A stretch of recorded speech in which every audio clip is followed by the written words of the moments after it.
Kuna juu tena ndio mambo mimi nataka. Yaani mtu na maneno. Kweli. Mtu maneno wa nini?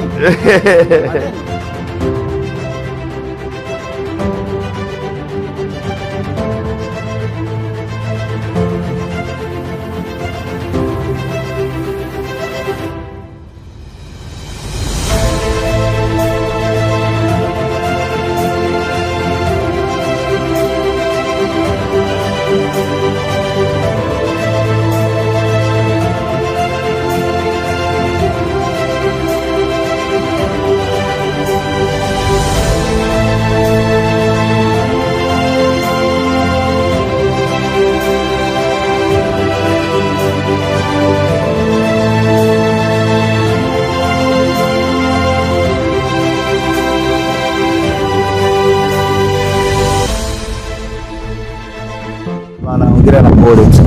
Ndugu yangu bwana Bigi, support yako ulioitoa mafanikio yake ndo haya.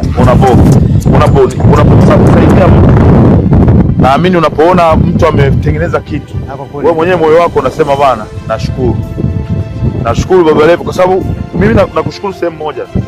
Achana na kutengeneza jina kuwa kubwa, pia ushauri, kutengeneza exposure ya mtu, yani kukaa na kumuonesha kuna hichi, unajua Diamond, kuna vitu ukinionyesha mimi nikiona hivi naona kwangu nilikosea, mbio vunja bomo hapa, sijui kama unanielewa. Lakini sasa Mungu akusaidie, endelea kutupush.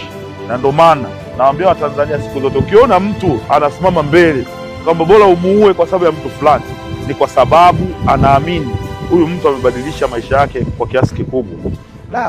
Nikikumbuka hizo siku za leo, Sinza kuja na ndani hapo.